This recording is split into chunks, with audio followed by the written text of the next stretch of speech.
Hey there, everybody. Thanks for tuning in today. We have a very special guest with us today. His name is Abs, and he's joined me all the way from Georgia, although he's sitting in the UK at the moment. But he's a dental student in Georgia doing his first year. So, welcome, Abs. Over to you. Can you just tell us a little bit more about yourself and introduce yourself to all of the viewers and listeners out there? So first of all, thank you for having me. And my name's Abs. I'm a dental student in Georgia, starting my second semester now. And hopefully today we can shed some light on what it's like studying abroad and why I made the decisions that I made and answer some questions that you guys might have. So, first things first, tell us a bit more about your journey from school to uni. So, what kind of subjects did you study? Did you have to do like GCSEs and A levels? Was it a very specific route? And kind of what was the thing as a youngster to make you want to be a dentist, if you remember that? Absolutely. So my A-levels I picked were subjects pertaining to medicine and dentistry. From the start of sixth form, I was kind of double-minded about whether I should pick medicine or dentistry. So I took biology, chemistry, and psychology. And then later on, I dropped chemistry and just took biology, psychology, and economics. As for why I was choosing between medicine and dentistry, well, firstly, I'm Asian. But secondly, I think both those fields are quite rewarding and they bring you a lot of satisfaction. You know, you're making a massive impact in people's lives. And from a young age, I've always been passionate about healthcare and just making people feel better about themselves. That's why I was tied between medicine and dentistry. Later on, I did undertake work experience in both hospitals and dental practices to get a better feel for what the jobs were actually like. And I'd say dentistry stood out to me for a few reasons. Firstly, salaries are higher. They generally have been for a long time as well. And it's a trend hopefully we'll see continuing to increase because of the shortage of dentists in the UK. Secondly, I think the working hours were a lot more appealing. With medicine, one of the downsides, in my opinion, is you've got to work nights. I believe now as junior doctors, you've got to work them and it's not even optional anymore. So that isn't something that I really wanted for myself. Another thing is that as a dentist, there's the prospect of having your own dental practice. There's like a business element that comes into it. That's something else that really stood out to me as a positive as well, I'd say. So this is kind of like where that economic side of your studies is going to help you as well massively. Exactly. Yeah, definitely. Okay. Because a lot of people, I think this is something that a lot of people don't understand. Like they think dentistry is just looking after people's teeth and that's it. Whereas, as a doctor, it's great because you look after everybody and all of the different parts of them.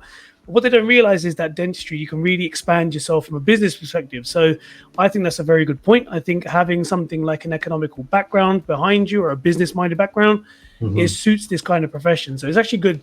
I think you're the first person I've ever spoke to in my life that's done biology, chemistry, and economics. Like usually it's like biochem and maths, right? So that's what I did, for example. But having that as a background, I think is a great piece of advice there, actually, for anybody who's looking to pursue dentistry. Don't be scared of adding, business or economics into your A levels. I mean, it's probably going to help you out, I feel, and it's probably helping you out right now as well, just getting an understanding of dental practices, right? Well, it definitely is, yeah. I think as a dentist, again, you can really channel that business aspect, the business elements of your mind as well, because you can get into partnerships as well with practice owners or have your own practice. So I think that's why it's an amazing field and I'd recommend dentistry to anyone. As I was just going to say as well, really quickly, I think it's quite admirable that at your age, you are happy to say it pays better than it does in medicine, because a lot of people kind of are shy around saying that. But listen, we all work for money. We all work for a living. And it shouldn't be anything that anybody should be shy of speaking about. So literally, in my family, when people say we want to be doctors, the first thing that I ask them is, have you looked at the wages? There's this misconception that doctors earn exorbitant amounts of money. I mean, they do earn good money, but then at the same time, they protest because they earn less than Pret a Manger workers. Exactly. So Exactly. Well, big up the Pret managers, though. We need them as well. So. Yeah, good. All right. So great introduction. Thank you so much for that. The next one I've got for you is why Georgia, of all places? I've heard some good stuff about it. I've heard it's a really beautiful and very safe country as well, actually, because I get a lot of people messaging me, a lot of youngsters messaging me, a lot of girls that say one of their key priorities in finding a country to study abroad is safety. And I've heard that Georgia's super safe, so you can tell us more about that in a second. But why Georgia? Why not any other countries? And of course, everybody seems to ask this, why not the UK? True. So from the start of sixth form, really, the idea of studying abroad, it's something that appeals to me. I think it's because it allows you to experience a new culture. By traveling, think about the last time you went on a holiday, you became more appreciative of that culture. And I imagine if you lived abroad in that country. So that's one thing. Another thing is that living abroad, studying abroad is something that develops you personally. When you're alone, you can't rely on your family for things like cooking, shopping, cleaning. It all comes down to you. When you were at home, you could have been a bit more relaxed, still help out, but just do less things and the house will kind of take care of itself. When you're abroad, no, it's not like that. Everything comes down to you. So I think living abroad, studying abroad develops you personally and professionally. So that's one aspect. As for why Georgia, well, first I went to Bulgaria because Bulgaria is super popular. Agencies push Bulgaria, you see it everywhere on social media. Yeah. And I visited Plovdiv personally with a friend in year 13. I did like Plovdiv, but after coming back to the UK, I looked more into Plovdiv, Bulgaria, Georgia. And Georgia stood out to me as a better option. Reason being, Tbilisi, as a capital city, had a lot more things to do. It's a capital city and was already more renowned for tourism, so more things to do. It's cheaper, like you mentioned, it's safer. I think on one study found that Tbilisi was like the safest city in Europe. It definitely is quite safe. You can carry a taser there and pepper spray, however, I don't think you need to because of how safe it is. You mentioned Tbilisi is quite safe. It definitely is. You can carry things like pepper spray, taser there, but you never need to because of how safe it is. Anytime I've ever been out in the night, I've never felt threatened or like I'm going to get attacked or whatever. But yeah, Tbilisi is safe. And another thing about Georgia in general is that it's much cheaper and it's becoming more and more popular for students to study abroad. Hopefully it's something that we'll continue to see increasing over the years as well. So is it like, based on that actual answer, is there quite a lot of like, or are there quite a lot of international students there? Are there quite a lot of guys or girls from the UK, for example, as well now? Plenty. So like I'd say just in my semester, including dentistry and medicine, we had about 20, 25 people joining just at my university. And I imagine how many universities there are. So it's definitely very popular for UK students. And it's quite diverse as well. You get a mix of students from different countries, as you do in other European countries as well. So thanks for that. Really appreciate it. So the next one we've got up here is the university itself. So introduce us to the name of the university that you're at the moment, and then tell us what are the standards of teaching like there. How do they teach you? What's your typical university week like? And what kind of subjects are you covering at the moment? Because you're in the first year, right? Correct, yeah, first year. The standard of the university on the whole, I'd say, is quite good. Some professors are better than others. You'll find that wherever you go. The format is like this. So you've got lectures. Let's take a random subject, like in anatomy, for example. You'll have the lecture where the professor will deliver the topic. And afterwards, you get access to the presentation, the PowerPoint, through the university's online portal. After that, you have a seminar, which is your chance to ask any questions that you may have. And you also get assessed on the presentation orally. This is something that I've found separates Georgian unis from other universities. We have oral seminars. I don't know if that's the case with other universities. In UK, I know that isn't the case at all. But we have oral seminars, oral quizzes and things. So as for the subjects, in the first semester, we covered medical biology, biochemistry, biophysics, human anatomy, philosophy, and also Georgian, which is compulsory for the first 2 years at my university. In other universities in Georgia, it isn't, but in our university, it is. Moving into the second semester now, the subjects are more or less the same. It's just that philosophy gets replaced with psychology, but otherwise it's pretty much identical. It's still the first year, I guess. Okay, so would you say you're finding it difficult to adjust the amount of work that you've got, or is it pretty chill so far? I think, generally speaking, it's not too difficult. With some subjects, the professors will require you to do extra reading, so they'll give you a recommended textbook and you've got to go away and read that and make your own notes. With other subjects, that isn't the case. So again, it really varies. Like, for example, biochemistry in first semester I found quite hard.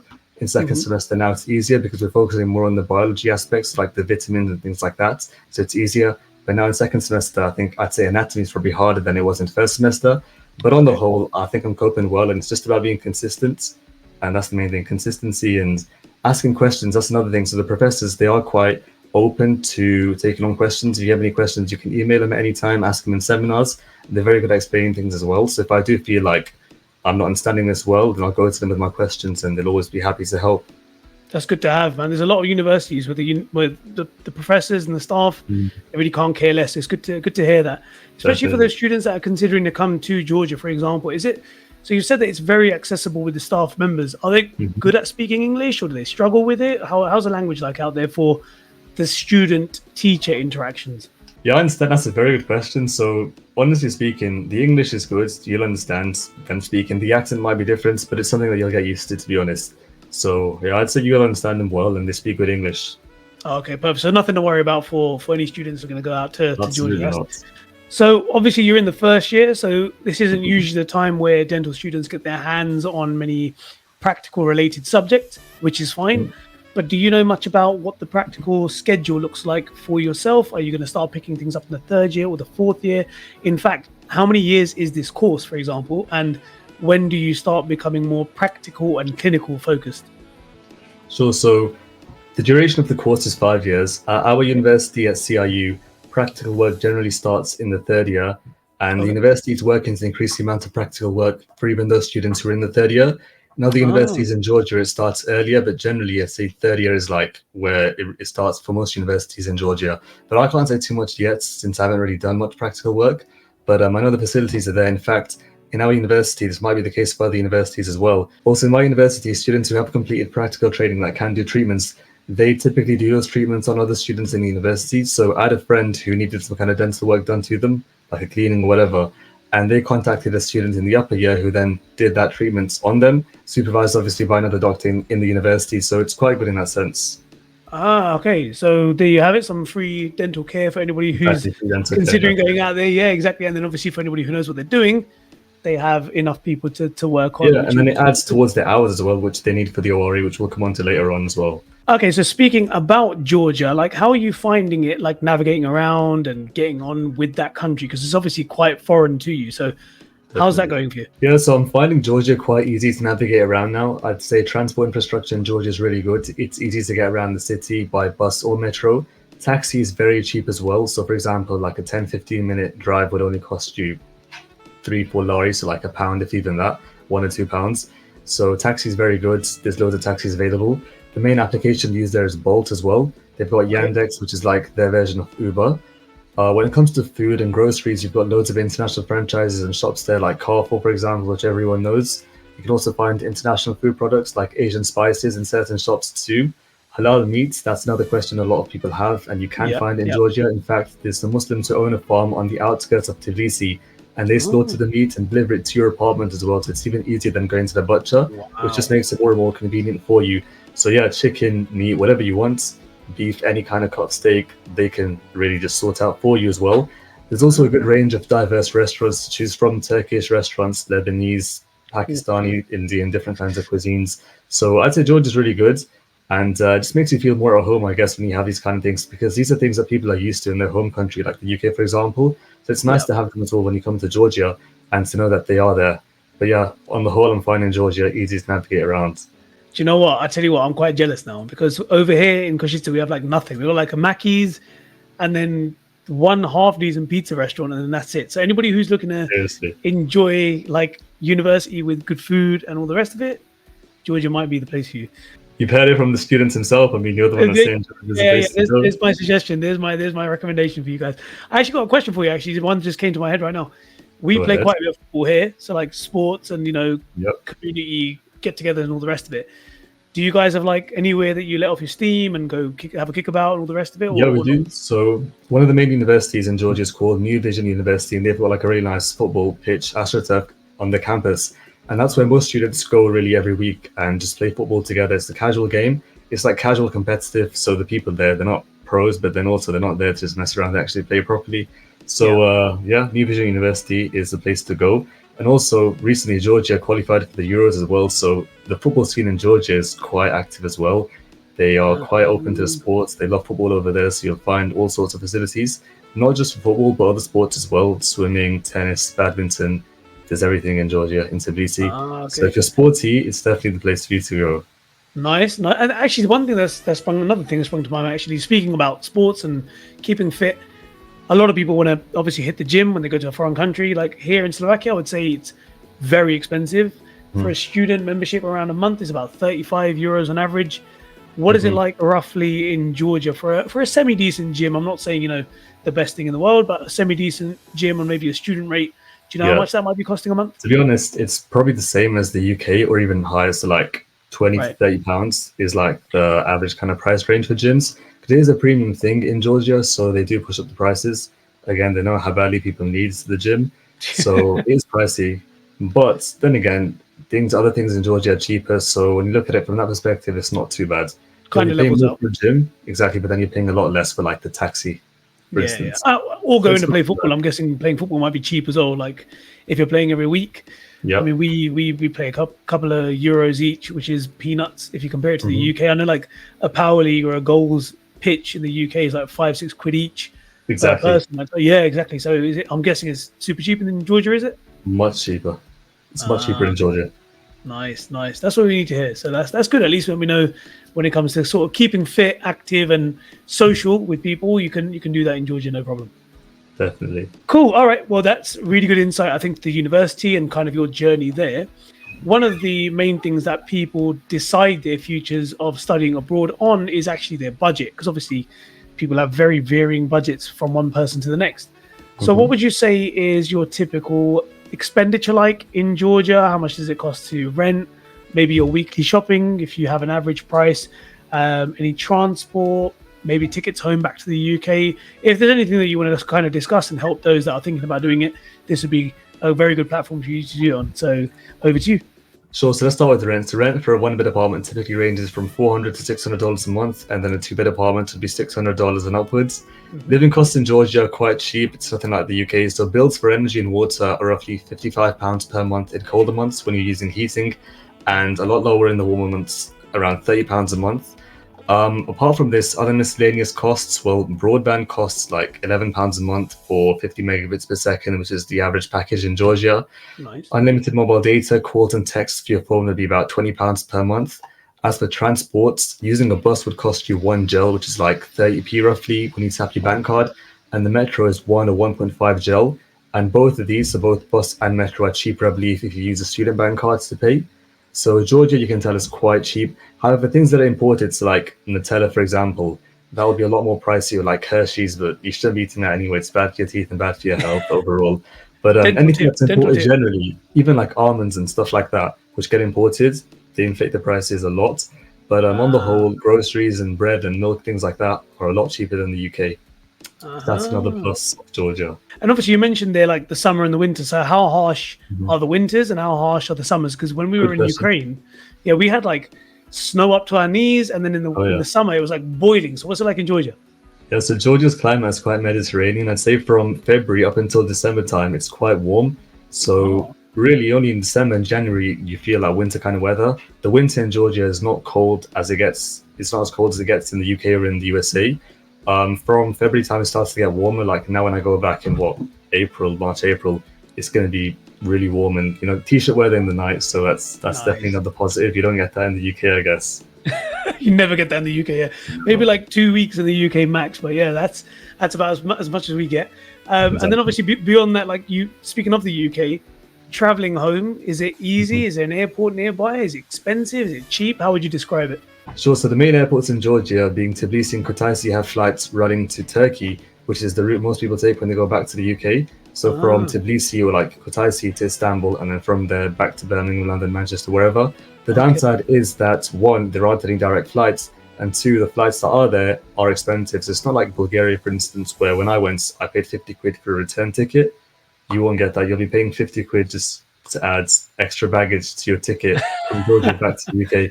But then again, how Oh, often are you going to be making that journey? Not too often. yeah, Holidays exactly, are long exactly. enough, but then it isn't really that bad. There are more pros, I'd say, to Georgia, and it kind Yeah, of irons everything out.